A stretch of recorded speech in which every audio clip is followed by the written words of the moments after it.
이 인물이 궁금했다. 제7회 다윗 1. 다윗은 어릴 때부터 왕의 자질을 갖추고 있었을까요? 기독교 관련 영화나 드라마에서 가장 많이 다루는 인물을 꼽으라면 다윗은 단연 최상위에 그 이름을 올릴 것으로 생각합니다.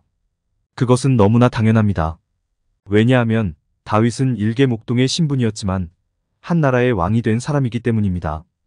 또 드라마에서나 나올 수 있을 법한 아주 극적인 이야기를 정말로 풍성하게 제공해주는 인물이기 때문입니다. 그래서 영화나 드라마에서 그의 이야기를 많이 다루는 것에 대해서 제가 뭐라고 그러지는 않습니다. 하지만 제가 다윗을 다루는 영화나 드라마에 대해 유감을 좀 가지고 있는 게 있습니다. 그것은 다윗의 역할을 맡은 사람이 지나칠 정도로 잘생겼다는 것입니다. 어린 시절의 다윗도 잘생겼고 성인 때의 다윗도 잘생겼다는 것입니다. 또 다윗을 어린 시절부터 똑똑하고 용감하고 정의로운 사람으로 묘사하고 있다는 것입니다. 나중에 이스라엘의 왕이 되고 또 다윗의 계보에서 예수 그리스도가 나셨다고 하니까 그랬을 것이라고 이해는 할 수 있습니다. 그러나 그런 영화나 드라마의 생각, 또 사람들의 일반적인 생각이 성경의 생각과는 정반대의 생각이기에 제가 유감을 표하지 않을 수 없는 것입니다. 바꾸어 말하면 성경의 생각대로라면 최소한 어린 시절 다윗의 역할을 맡은 배우는 아주 키가 작고 아주 얼굴이 못생긴 사람이어야 하고 어린 시절의 다윗은 똑똑하고 용감하고 정의로운 사람이 아니라 아주 철딱서니 없는 개망나니 같은 사람으로 묘사해야 한다는 것입니다. 아버지도 포기한 아들임과 동시에 형들도 포기한 동생으로서 집안에 힘들고 더러운 일만 도맡아 하는 인물로서 묘사해야 한다는 것입니다. 모자라도 한참 모자란 인물로 묘사해야 성경이 이야기하고자 하는 바를 생생하게 전할 수 있다는 것입니다. 그런데 영화나 드라마가 그렇지 못하니까 제가 다윗을 다룬 영화나 드라마에 대해 유감을 가질 수밖에 없는 것입니다. 우리 속담에 될성 부른 나무는 떡잎부터 알아본다는 속담이 있습니다. 크게 될 사람은 어릴 적부터 남다르다는 뜻입니다. 그러나 그것은 사람들의 생각이지 성경의 생각이 아닙니다. 왜냐하면 하나님은 어릴 적부터 남다른 사람을 쓰시는 게 아니라 정반대로 별 가능성이 없는 사람을 더 즐겨 쓰시기 때문입니다. 우리가 잘 아는 아브라함 가문의 예를 들어보겠습니다. 아브라함의 아들 이삭이 있습니다. 여러분께서는 이삭이 훌륭한 가문이 훌륭한 아들로 잘 자랐을 것으로 생각하십니까? 그렇지 않았을 것으로 생각하십니까? 그렇지 않습니다. 이삭은 어린 시절 배다른 형 이스마엘이 집에서 쫓겨나는 것을 목격해야 했습니다. 아마도 어린 이삭은 자신 때문에 형이 쫓겨났다는 죄책감으로 불행한 어린 시절을 보내야 했을 것입니다. 그런데 하나님은 이런 이삭을 아브라함의 기업을 잇는 사람으로 삼으셨습니다. 이삭이 쌍둥이 아들 에서와 야곱을 낳습니다. 그런데 에서와 야곱이 잘 자랐느냐? 그렇지 않습니다. 아버지 이삭은 형 에서를 더 사랑하고 어머니 리브가는 동생 야곱을 더 사랑합니다. 에서와 야곱은 부모의 편애 가운데 불행한 어린 시절을 보내고 급기야 동생 야곱은 형 에서의 장자권과 축복권을 가로채는 일로 수십 년을 도망자의 신세로 살아가게 됩니다. 그런데 하나님은 이런 야곱을 아브라함과 이삭의 기업을 잇는 사람으로 삼으셨습니다. 불행한 가정사는 요셉에게까지 이어집니다. 야곱은 12의 아들과 하나의 딸을 두었는데 그 중에서도 특히 요셉을 사랑합니다. 아버지만 믿고 철딱서니 없게 행동하던 요셉은 쓸데없이 형들 앞에서 나대다가 결국 애굽의 노예로 팔려가는 신세가 되고 맙니다.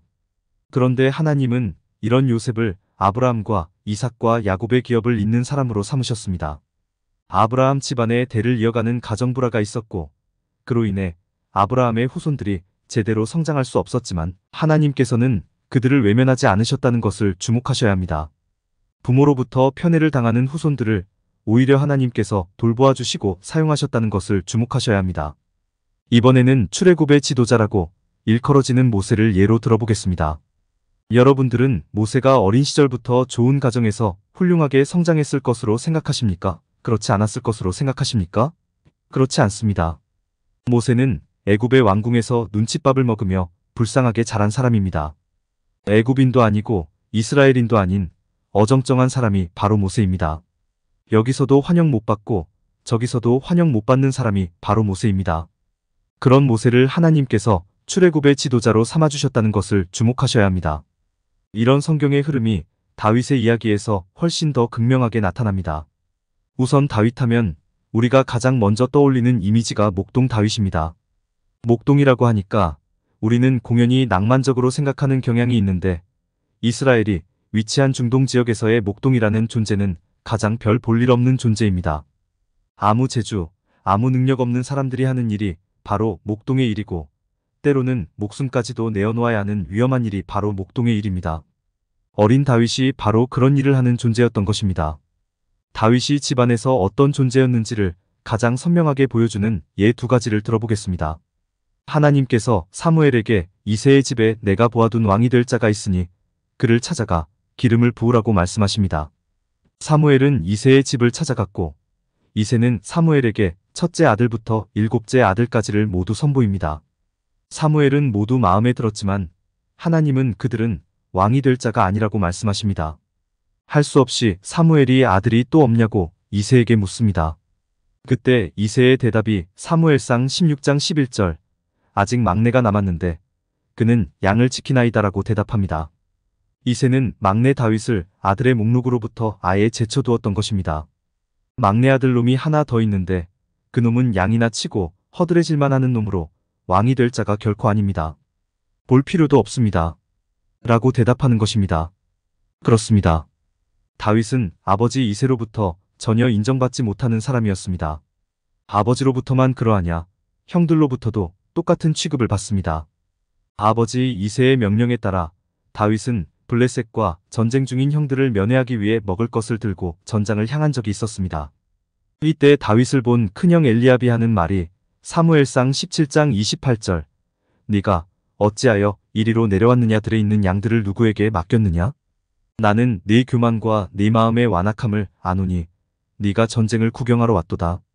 라고 꾸짖습니다. 다윗을 동생이 아닌 양치는 자로밖에 취급하지 않는 형의 모습을 생생히 목격할 수 있는 것입니다.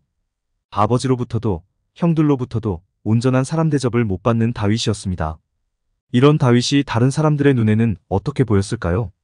온전한 사람으로 보였을까요? 그럴 리가 없습니다. 다른 사람들의 눈에도 다윗은 아주 키 작고 아주 못생긴 볼품없는 사람으로 보이는 것입니다. 다른 사람들의 눈에도 다윗은 재주없고 능력없고 찌질한 사람으로 보이는 것입니다. 즉 다윗은 사람들이 보기에 이스라엘의 왕으로 등극할 만한 자격과 조건을 하나도 갖추지 못한 사람이었던 것입니다. 그런데 이런 다윗이 사울의 뒤를 이어 이스라엘의 왕이 되었습니다. 다윗이 어떻게 왕이 될 수 있었습니까? 이때 여러분께서 하셔야 하는 대답이 하나님의 은혜로 왕이 되었습니다입니다. 그렇습니다. 사람들이 보기에 아무런 자격과 조건, 아무런 재주와 능력을 갖추지 못한 다윗은 하나님의 은혜로 왕에 오르는 것입니다. 성경은 위인전이 아닙니다. 성경은 하나님의 명함 같은 책으로 하나님께서 하나님을 소개하는 책입니다. 성경을 통해 하나님은 전능한 하나님을 소개할 것이고 성경을 통해 하나님은 사랑의 하나님을 소개할 것이고 성경을 통해 하나님은 은혜의 하나님을 소개할 것입니다.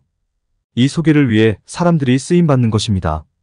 그 사람들이 탁월해서 쓰임받는 게 아니라 하나님의 사랑과 은혜와 능력을 소개하기 위해서 사람들이 쓰임받는 것입니다.